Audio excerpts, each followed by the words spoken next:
whether he realizes it or not. He is a product of a heavenly drawing board.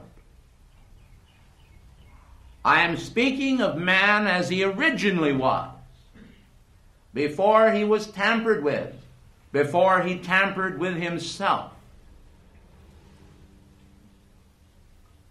We're talking about the mission, your mission.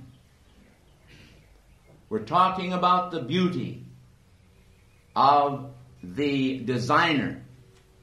If today life is not beautiful to you, then it is not the fault of the designer. And so we need to return to the primal elements and the primal sanities, as some of our poets have said, of nature. We need to determine many things. Above all, we need to determine what our mission is. You and I. The first idea that is so wrong that I'm going to tell you about is that people think in terms of achievement, cultural achievement or professional achievement, as connected with their mission. Life is not so.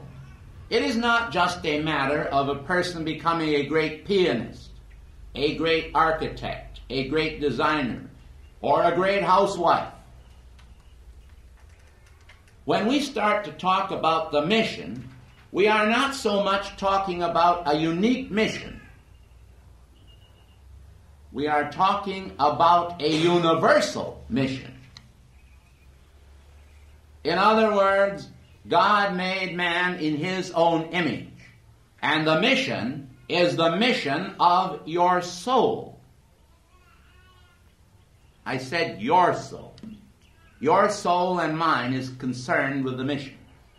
We have wrong ideas. We think in terms of natural or outer world achievement. A man is going to become a scientist, a physician.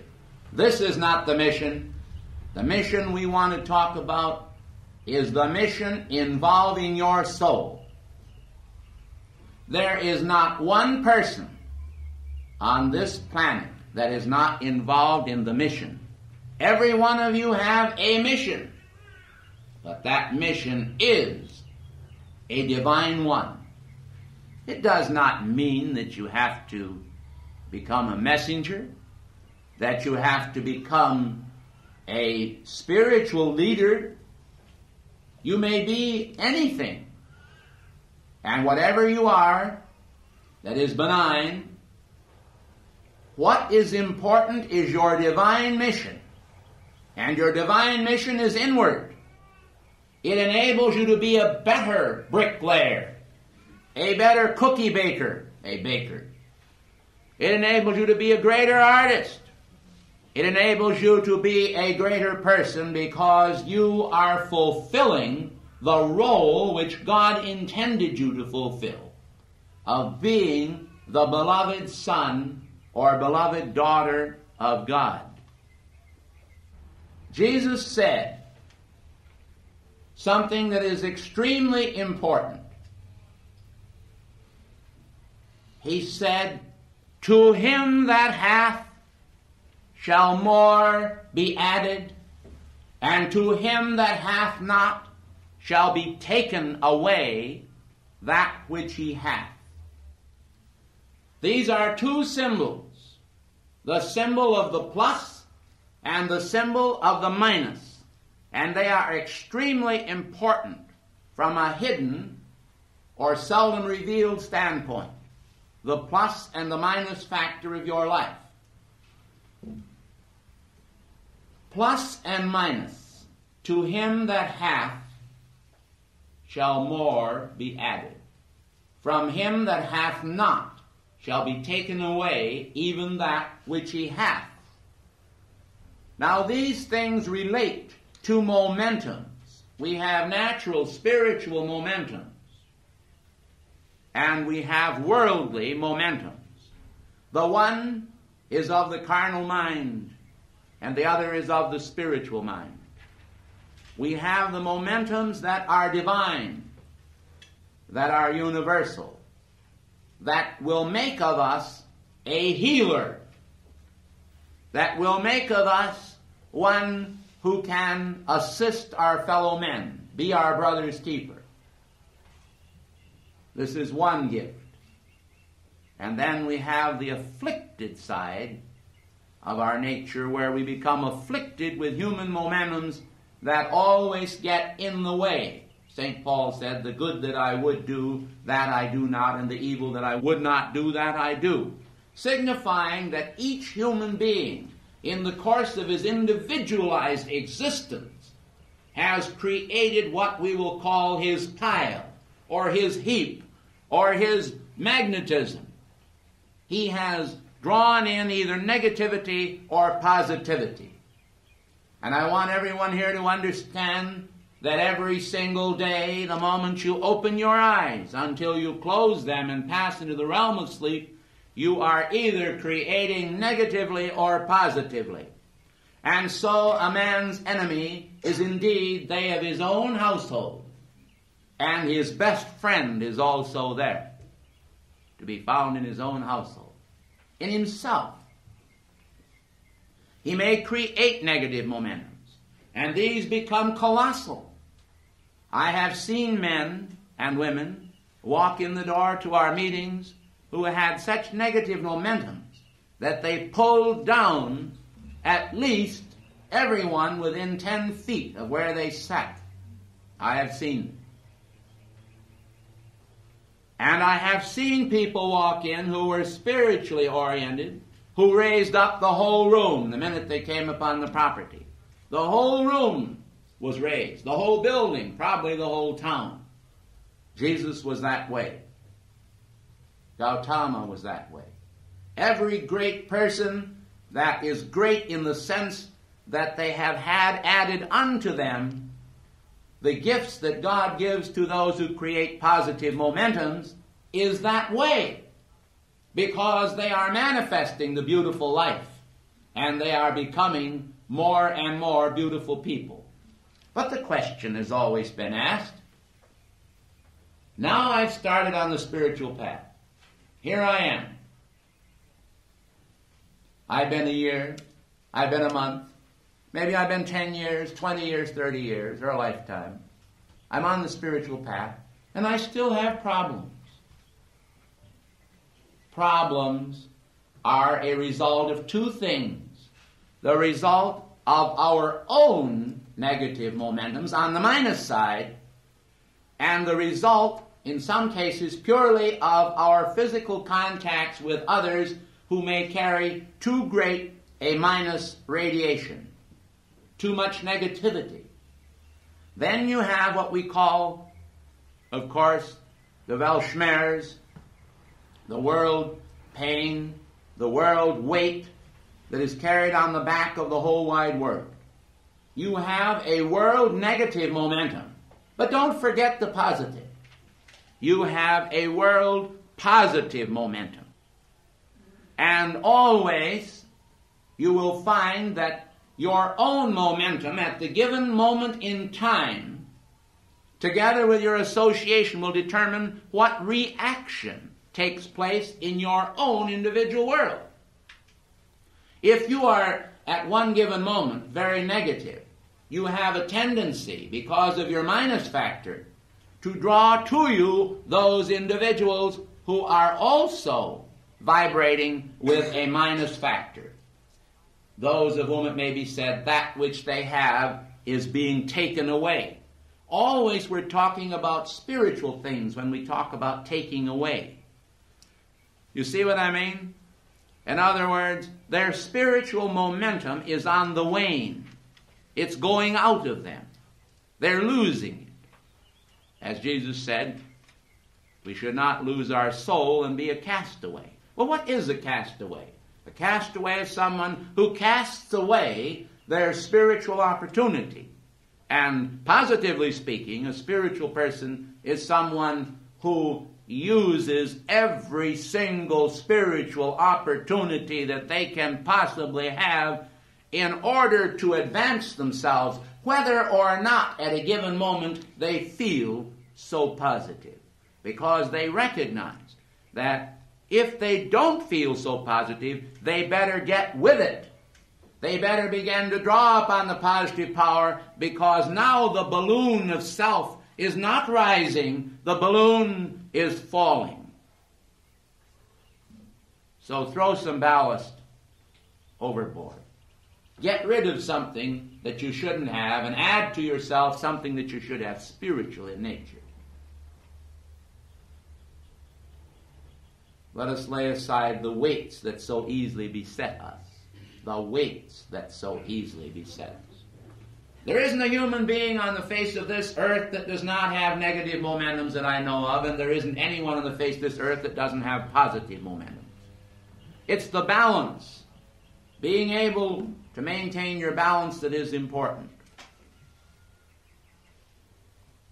I hope that you realize how very important this is, because on this factor depends the whole salvation of the planet, and your personal salvation as well. Take the matter of moods, for example. Human beings get in various moods. Sometimes they're in a very negative mood, and when they are, they will draw negative moods from the whole world order. And those moods that they draw come in wherever they are. In other words, if you wanted to draw it here, you could do it. But you don't.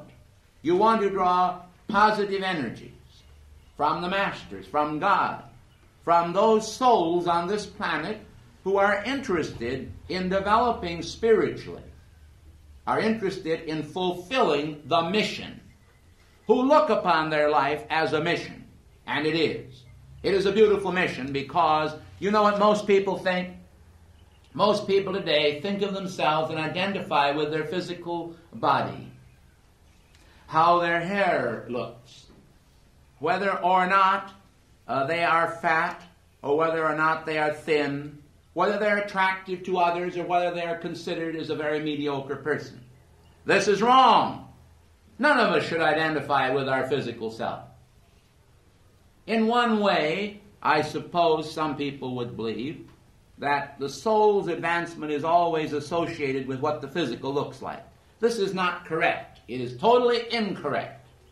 Because sometimes people who are in what we might think would be an ugly body, or have an ugly appearance, will be reborn, return to the screen of life in another embodiment, and be magnificent in their physical appearance, because they have changed the causes that in this life created in them what to some was the ugly appearance.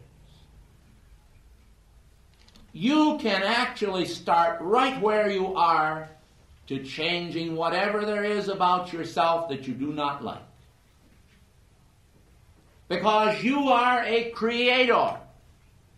And it is completely wrong to accept factors of your mind, factors of your body, factors of your personality that are outer, and say, this is me.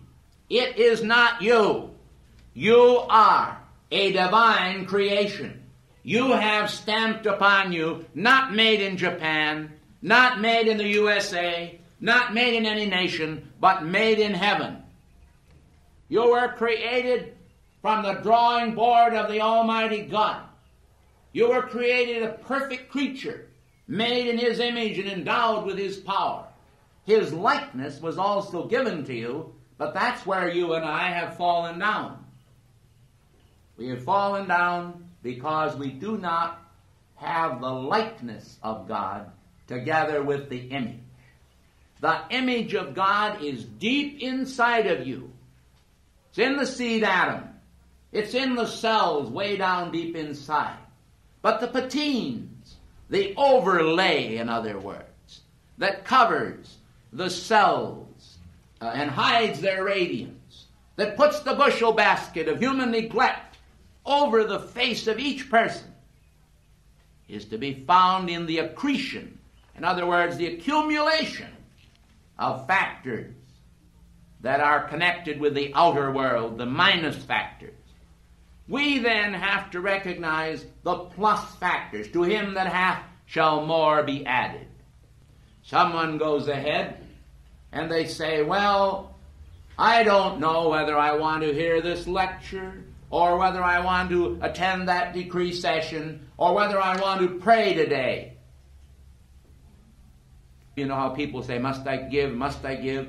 And then the angel says, no, just stop giving when the Lord stops giving to you. Well, that's the whole idea in a nutshell. Stop attending decrees, stop praying, stop trying to build a positive momentum when you decide that the law is wrong. If you think the law is wrong, if there is no such law, yet there is a law, and that law is infallible. It does not move, because even God is governed by his own laws, especially so. And yet, every one of us are governed by his laws. And in one way, I think this is a beautiful constancy, isn't it? It's a beautiful constancy. It's a dependability factor. You can depend on the law. Well, people say, God hasn't treated me right. No, it's not God that hasn't treated us right. We haven't treated the mission right. We haven't recognized ourselves as a divine being. We have not understood what it means when we use the words, I am. When you say, I am, it is the voice of God speaking within your consciousness. That is truth, and it rings out. But when people say, I am, and they add to it tired, they add to it sick, they add to it weary of well-doing, they decide that they're not going to participate in a decree session or a song service. They're not going to sing with gusto. Where is gusto? Probably. In any case, when they decide they're going to just put a half-hearted expression into whatever they're doing, that is exactly what turns out. It's bogus money. Bogus cosmic money. We're just turning it out with a rubber stamp, and it doesn't have any reality. In order to really work and reap the harvest of abundance, the abundant life, you and I have to participate in it. We have to throw ourselves into it with everything that we have. This does not mean fanaticism. I recognize that people sometimes are not considerate of the rights of others. I recognize, and you do too, I'm sure, that all kinds of things happen because people do not have the tenderness of heart to have the balance between the rigidness of the law and the qualities of mercy. But at the same time, the great balance wheel of life is within you. It's inside of your heart. It was placed there by God. And it's functional. Not like a fine Swiss watch, but like a fine heavenly watch. You understand what I mean? It's the finest. There isn't anything better. And you are made in that image.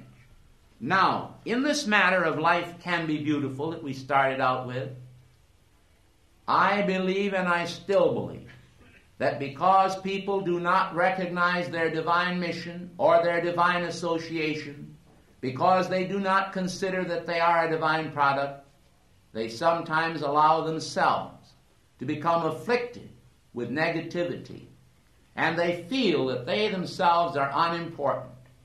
They'll say, well, I'm not very important. Or they may take the opposite tack. They may say, well, I'm really important. And they may get hooked on some psychic amplification of the human personality. When we were aboard ship, going over for the first time on the Bremen to Europe, I remember returning. We came back on the United States, which I understand is no longer functional, the ship. And we came back on the United States, and our cabin steward was making up our bunk, And he said to me, he says, I can do anything. So I heard him say this, and you know, it's almost like a Zen statement. When people make strange statements like that, you really begin to more or less cloud up. You don't quite see clearly, because the statement is intended to do that.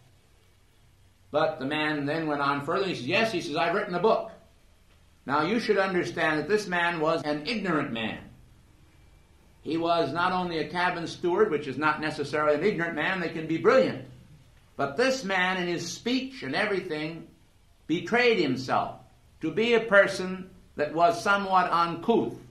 But he was filled with a tremendous ego, a sense of ego. He went on to tell me that he had the power over everybody on earth, that all he had to do was speak and everybody would have to obey him. And yet everything about the man spoke of insecurity. The poor man was this way, but why was he this way? He was this way because he did not really know his mission. That's the point I want to get across to you.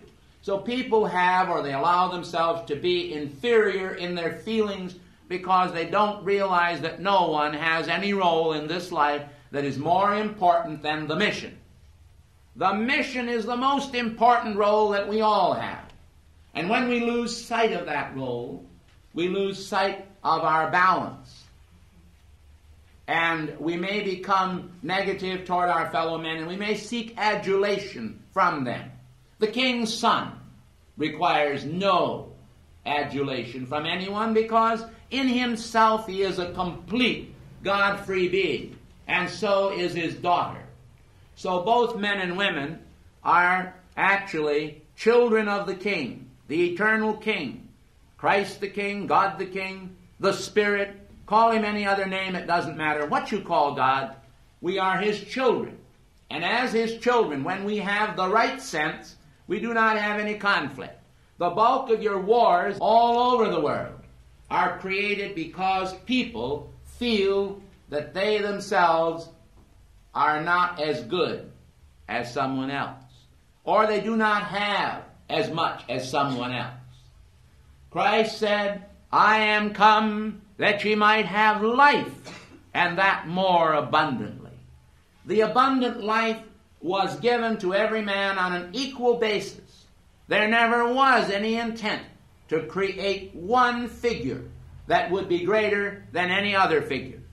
And we find this out on the spiritual path. The deeper we go, the higher we go, the wider our breadth of understanding becomes, the more we find out that in reality man is important because he has God, because he is endowed with the heavenly gift. There is nothing under the sun that hasn't been already created. God has created civilization so beautiful on even other planetary bodies as well as our own. Even in the middle of the Sahara Desert, in the wilds today of South America, the remnants still exist of old and ancient civilizations. But the cycles ended, and the civilizations changed, and they shifted. But why? Because people forgot that they were uniquely inspired by God, that they were given a mission, that their life was truly important. It doesn't have to alter your physical appearance. It doesn't even have to alter your mind, but it will. It's going to change you a little physically. How much will depend on many factors, but it's going to change you above all in the image that is within you. The likeness is what I really should say, because you have two factors inside of yourself. You have the image of God deep inside as the central sun of each cell and of each portion of your life, the heart of your being. Then you have a likeness, and the likeness is what you have externalized of yourself. How much of yourself, the inner self, is now really coming through. That's what counts. Then you don't have to worry any longer about your neighbor. There is no competitive sense, no matter what he has done, because you will know that what man has done, man can do. The understanding of the brotherhood would free the world completely. There would be no darkness in South America, none in Russia, none behind the bamboo or the Iron Curtain.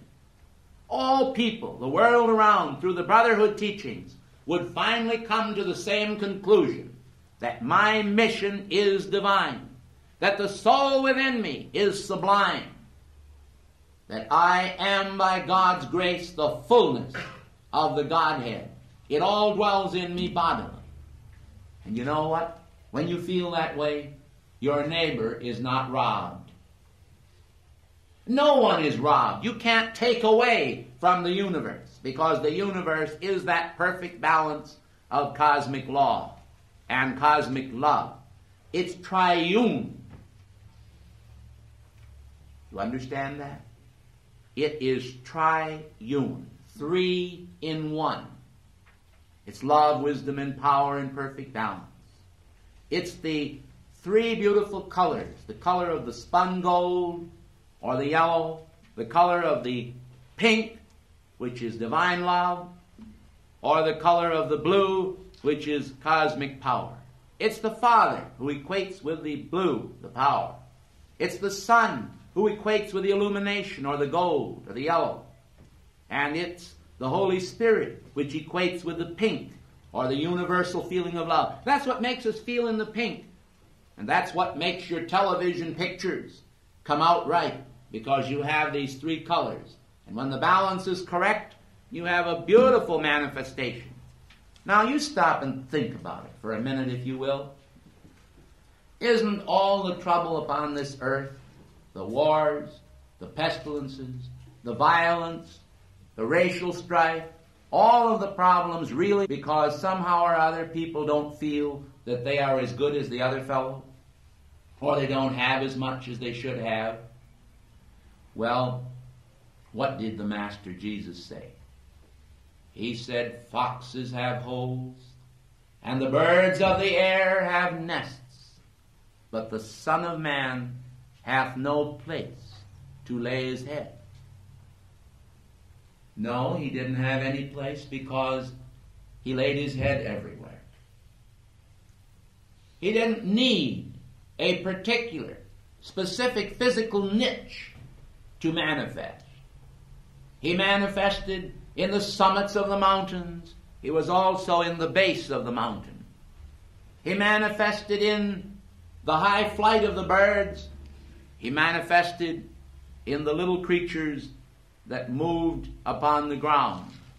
He manifested in the caves where darkness was, and he manifested where the sun shone brightly. Somehow or other, the great problem that we have is that we do not realize the powers that we have. We intend, I think, sometimes to equate ourselves with the phenomena we manifest. Some men will stand up here and they'll tell you, they'll say, what is important is being able to leave your body. Someone else will tell you what is important is being able to lay your hands on someone and they'll recover from their illness.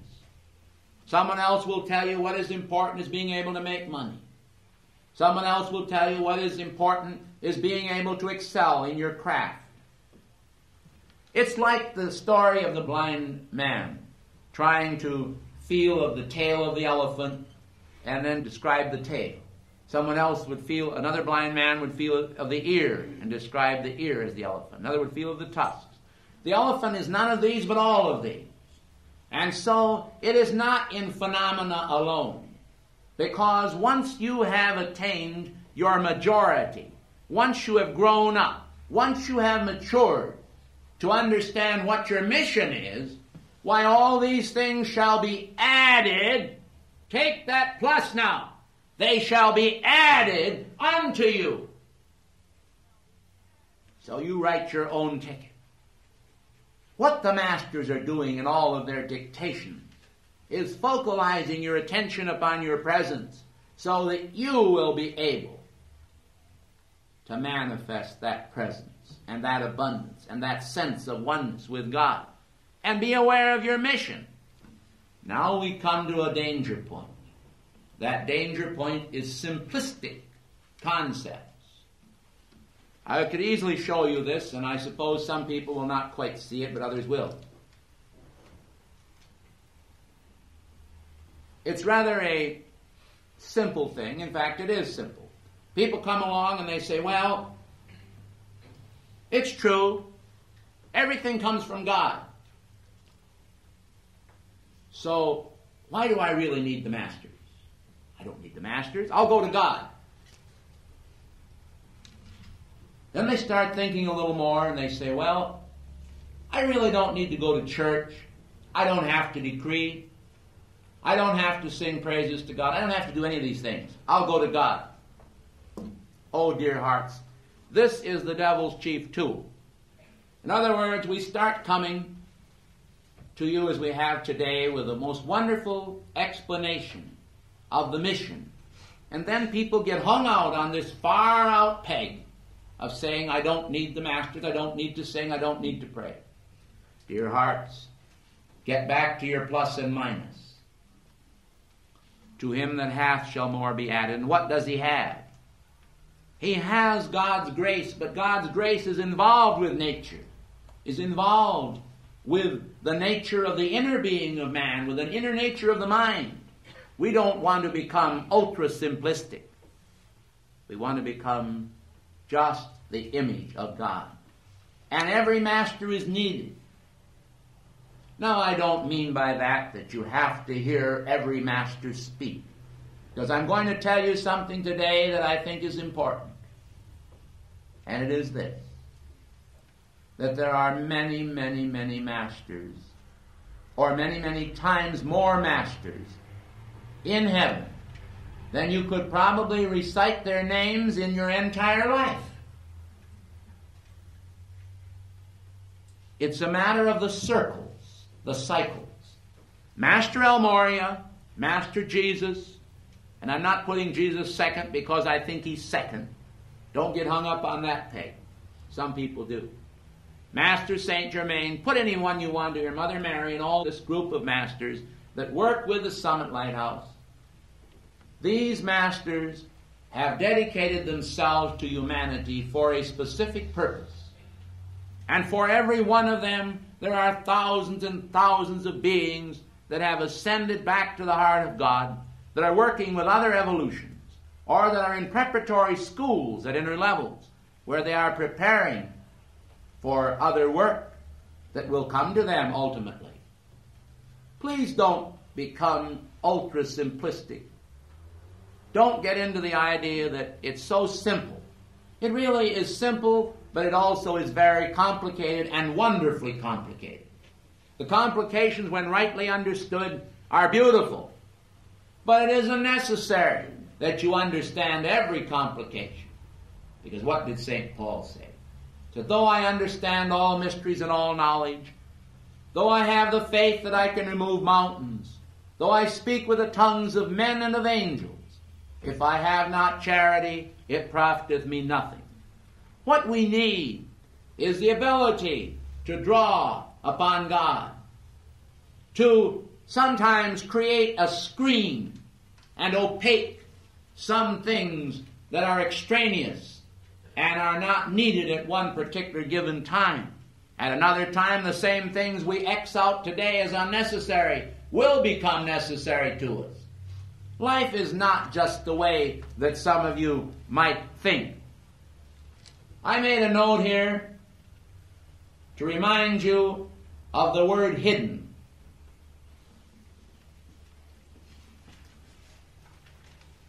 St. Paul said, our life is hid with Christ in God.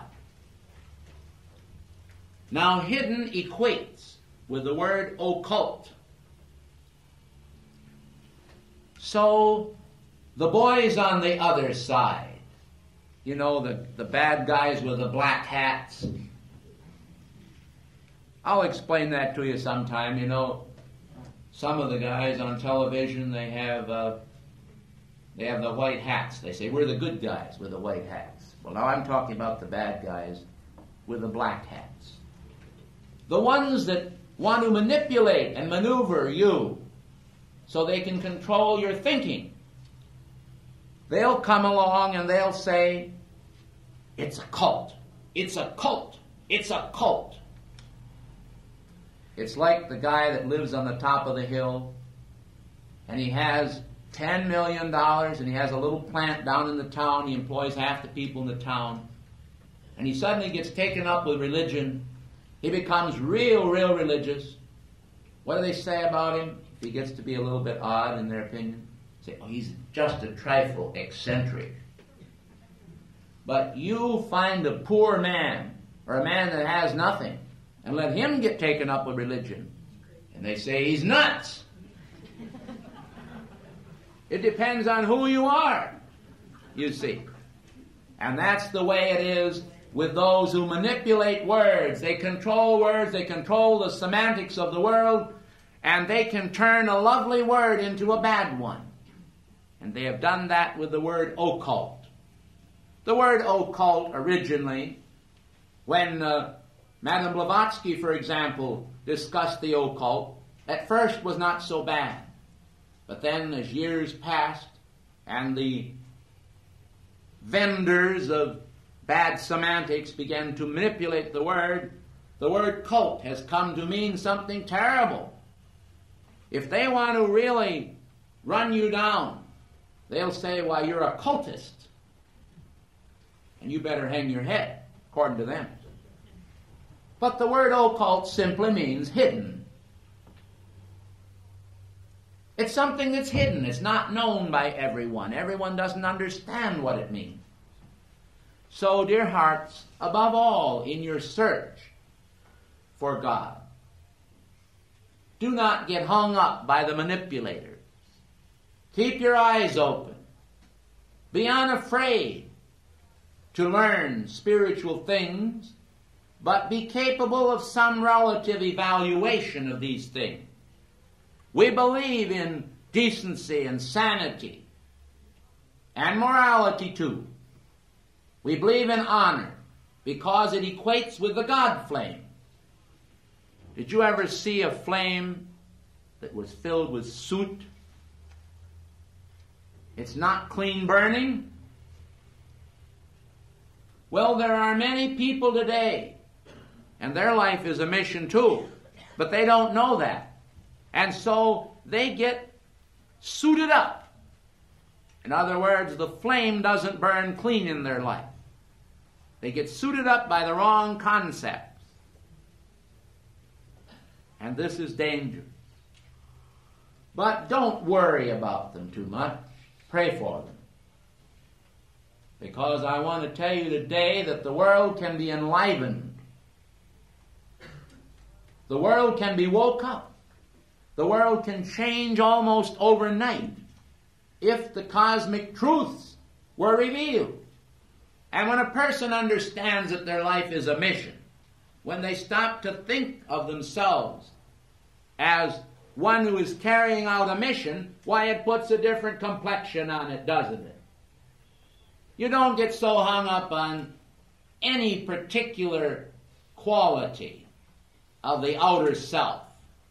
Today you have people who are hung up on racial problems, people who hate their government, people who get confused on matters of capitalism and communism. They get confused on all sorts of issues. And I want to explain something to you about issues that I think you should really stop to think about. If I were going to publish a magazine that I wanted to be successful, all I would have to do is violently espouse any cause. It wouldn't matter what it was. Because half of my readers, if it were a popular cause, would probably side in with me, and the other half against me. Those who were against me would buy the magazine because they wanted to see what I was saying, and those who were for me would buy the magazine because they approved of it. So you really can't lose on taking these controversial stands. But you do lose.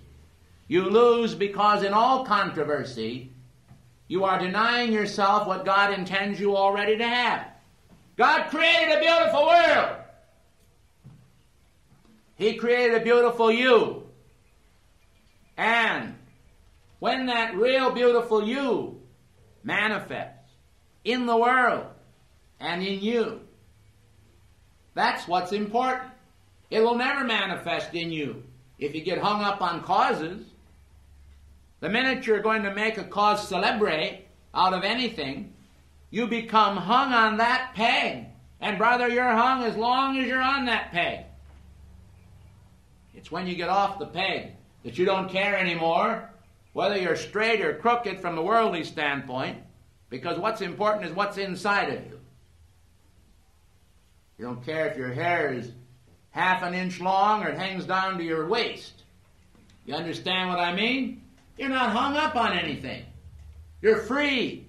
Free as the air itself. I don't condemn people for what they manifest.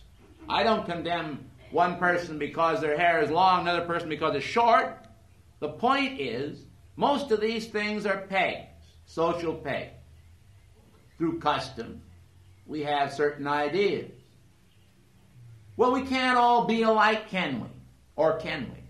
We can if we want to be. But the point is, we don't always want to be. And sometimes people change.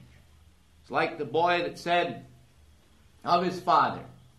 He said, when I was 17, I decided my old man was the stupidest old man on the face of this earth. And he said, you know, I was really surprised when I got to be 21 how much my father had learned in those few years. And this is often true. It's a point of view. When you look at different positions from one standpoint or the other, you can get hung up on positions. But I'd like to have you try, not just now, but forever, on getting hung up on your mission. Because it'll color your whole life with perfection. It'll order everything in a different way. When you have a sense of what your mission is, you're going to be a different person. Believe me, that is one of the great keys. It's a world key, too. It's not just a key for you and me, it's a key for everybody. It gives us a little clear thinking. But as long as we get hung up on anything, we still don't see clearly because we're confused. Now, take the matter of rebirth, for example. It's a very interesting concept. Some of you don't believe it and some of you do. Well, it doesn't matter to me. It happens to be true.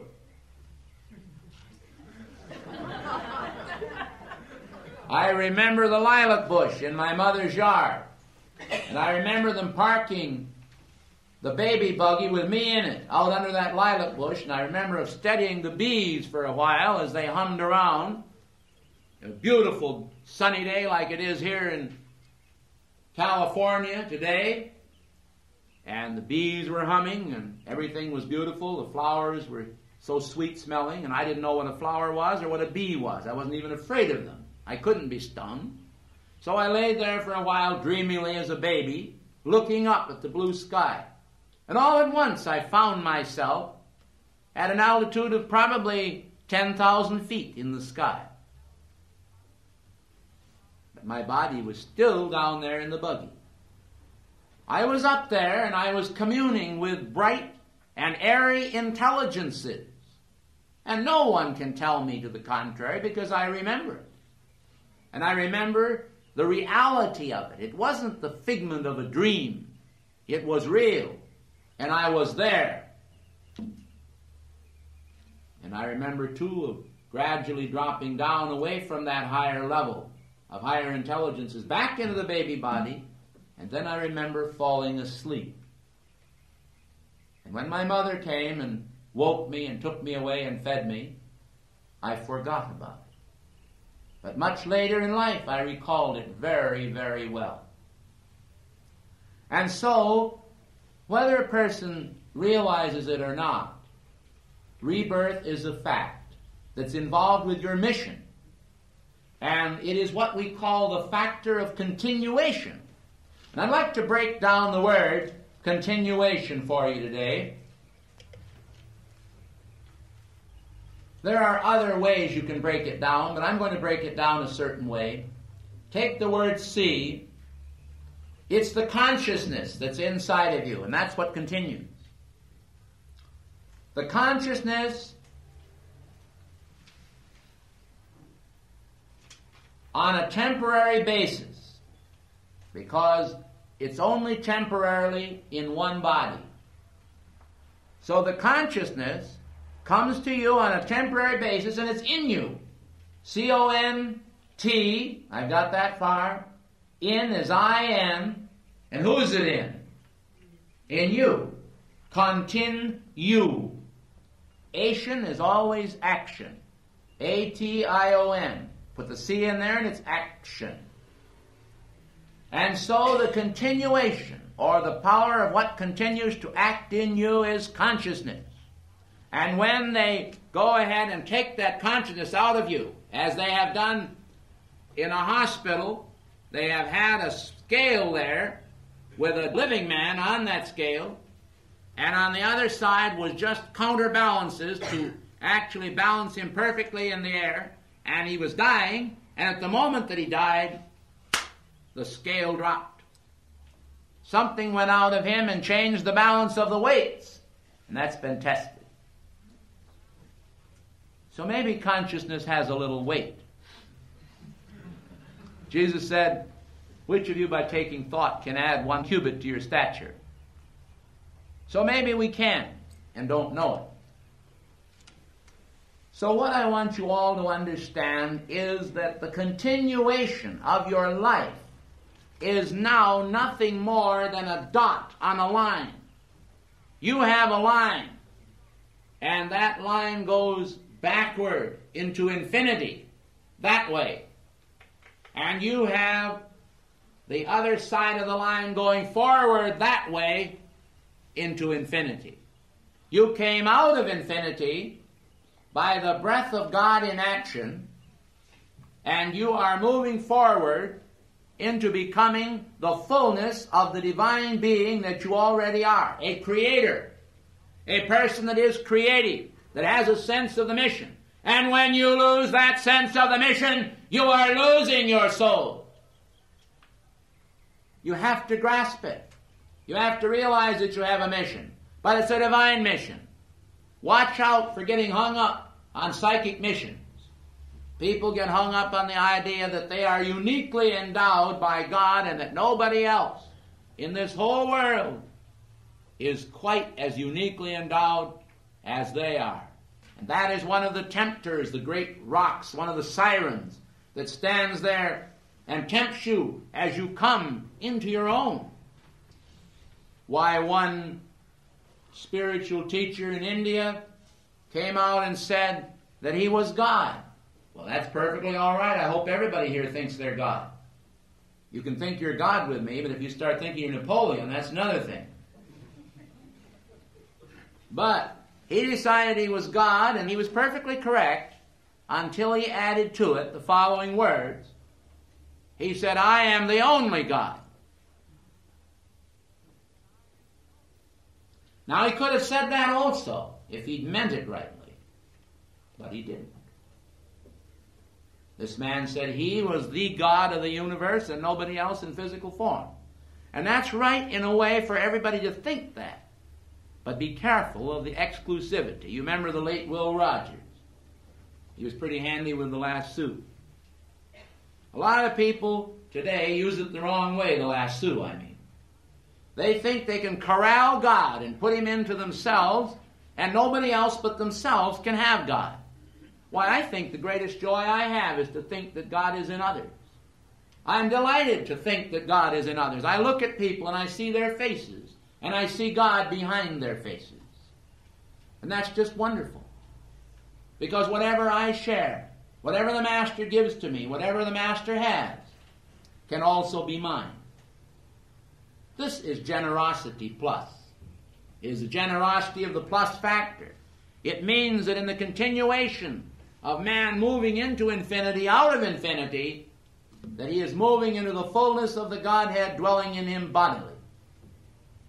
And that is how all of the people that don't do phenomena but can function. They don't have to do it. When they need to do it, they do it.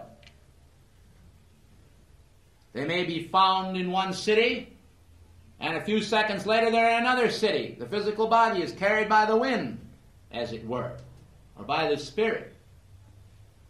They may speak the word and it comes true. They have all this power. But the diminution of our power was carried out by divine edict. Because man abused it. And that's why we have a limited sphere of function today. But there is a system of initiation that when you get into it properly will restore to you all the former things as they once were. And these things will be restored to you. The continuation of the gods walking the earth once again. The beginning of that is to be found in the teachings of the Great White Brotherhood. It is to be found in the sincere occult or hidden mystery. It is to be found in the God within you. It is God's intent. And this does not belittle Christ, it glorifies Him. It's when we say, Lord, Lord, and then flog our fellow men with our mind. When we flog our fellow men with our feelings. When we fail to understand the greatness of God that dwells in everybody. That's when we create karma. And the karma comes back. The late Mr. Emerson used to say, he called it the law of the circle, the law of return. And he called God Brahma in his poem Brahma. And the scholars found fault with him, and they said, well, we're a Christian nation, and why are you using this heathen term? Why do you call God Brahma? He said, oh, for heaven's sakes, he said, call him God, it doesn't make any difference. So a rose does mean the same thing no matter what name you call it. And your life is a continuation of God in action. It is a mission. Now, I didn't say that one star didn't differ from another star in glory, did I? Oh, no. Because some people will use that opportunity that knocks at their door. They're going to use it a little better than their neighbor. And so, the likeness, the divine likeness in them will be a little truer likeness. It will be more godlike. They will be a master of truth. But they are not going to tell you that they and they alone have the power. Because you have the power, dear hearts. Every one of you have the power. The question in this class is a question of divine outreach. If you will use that power, your divine mission, correctly, I don't care what your karma may be, you can expand the outreach of this truth to the world. And as the truth matures, it's going to mean a different world. Because people who hear this word and who understand it will regard the most sacred trust that they have as their own life, as their own mission. Their mission is unique. It can be unique and still be universal. Whoever was possessed with the idea that unique meant just for me. Yes, unique means just for you, for every one of you, and not only for you, but for the whole world. So it's ubiquitous. So everybody can have it. Does that make it common? No. It makes it more universal, because the stars that differ from the other stars in glory show that you have the potential to expand your light today. Now, if you'll expand it, it's going to mean this class will also expand its light. The plus and the minus factors will come into your consciousness. When someone comes up to you with a negative statement, you're not going to necessarily feel compelled to shut them up by saying, oh, no, now, don't you say any negative statement to me, because I'm all positive. You're going to just silently call Mighty Lord God, eternal I am presence, living Christ. Just surround this, beloved mighty Estrella. It doesn't matter. Just surround this whole thing with your light. And bless these people, but don't make it audible either. Don't support evil, and don't actually condemn evil. The Son of Man came not into the world to condemn the world, but that through him the world might find eternal life. I suspect in reality there's enough black pots amongst us that the pot shouldn't call the kettle black. But we're not concerned with the black pots. These are the former things that must pass away.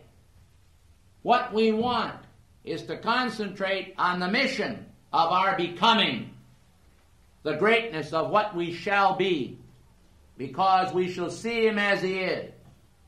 And seeing him is not just seeing Jesus come floating down as Cecil B. DeMille depicted him in probably The King of Kings or some great dramatic extravaganza. It is seeing him as God created him, as a universal Christ image of perfection. And then you see he could comfortably come into the world order because the world would already have accepted him in their living. Christ's return today to this earth would only be to confound the world and to separate the sheep from the goats. God is not interested in having a goat bleacher where all the goats sit on one side and the sheep sit on the other and confront each other, ba, ba, ba, and on the other side. It's now, who's afraid of the big bad wolf? I mean, the big bad wolf is not here. He's not in this world. We have to deny that. Deny the power of evil. Instead, recognize the power of God, the positive power. To him that hath shall more be added. To him that hath not. Go ahead and have not if you want to. You're going to lose what you have. So the important thing in the continuation of our action at the very onset of this class is for us to understand our mission. Now just take all of the things that you have in your life that are contrary to this and dump them in the violet flame. Put them in the violet flame. Get rid of them. If you had dirty underwear on, would you hang it out on a line for everybody to look at? Of course you wouldn't. I have never believed that just because I have a spiritual power to see what people are, that I would like to employ it. And for that reason, on a few occasions, when I pushed the switch that shut it all off, I got fooled by somebody who wanted to fool me. But I said, well, that's their karma. I never worried about it, because I don't like the idea. Now, there's times I do turn it on. Yes, when a person has to do it to come under introspection for a reason. When we're working with our staff, for example, and giving them special guidance, you have to look sometimes. It may be unpleasant. Even if you looked at your own self. As one of the great teachers said in the past, the lives of all men are full of many shames. So if we looked at our past lives, saw everything today, you know what would happen? We'd probably never become perfected. Because we just dwell in how bad we've been. What bad little boys and girls we were. But if you start looking to the future of what Christ's plan for you is, what your mission is, why then all your tomorrows may become illustrious. And may God bless you all.